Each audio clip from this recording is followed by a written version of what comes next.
Je pense que bien avant maintenant, il y a le président turc Erdogan qui avait réussi à créer un cadre de dialogue. Et je pense que les deux présidents se sont rencontrés en son temps. Ce n'était qu'au début de l'opération. Et nous tous, nous avons espéré que ça aboutisse et que voilà, les armes se taisent et que chacun revienne à de bons sentiments. Mais ce sont les Occidentaux qui sont venus dire au président ukrainien de ne pas accepter. On a suivi ça et finalement, ça donne quoi? Mais moi, je pense que tout ça rentre dans le cadre de la manipulation. Et je pense qu'ils se sont fait manipuler. Sinon, les peuples ukrainiens et russes, c'était l'Union soviétique. Ils sont des frères. Comment se fait-il qu'on a pu cultiver la haine, la russophobie au sein de cette population? La guerre n'a pas commencé en 2022. C'est en 2014 que ça a commencé. C'est cette réalité aussi que beaucoup de gens peut-être ne connaissent pas, ou bien qu'on refuse de dire. C'est en 2014 que la guerre a commencé.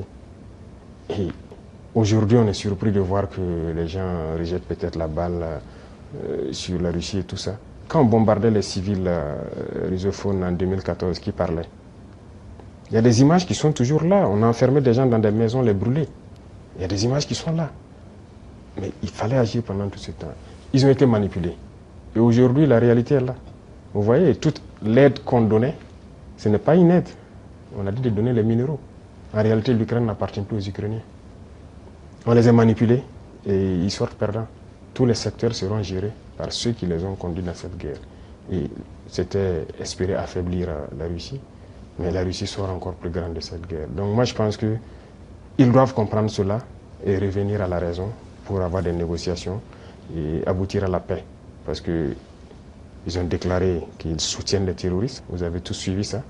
Et on le constate sur le terrain également, qu'ils soutiennent effectivement les terroristes. Ce n'est pas une bonne guerre. Je pense qu'ils se trompent éperdument. Ils doivent revenir à la raison. De toute façon, ils peuvent les soutenir, nous les combattrons et nous gagnerons.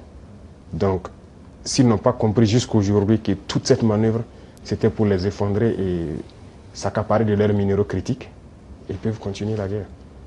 Donc, voilà ce que moi je peux dire sur la situation. Chaque peuple doit comprendre qu'il faut éviter de se faire manipuler et rentrer dans une situation très compliquée.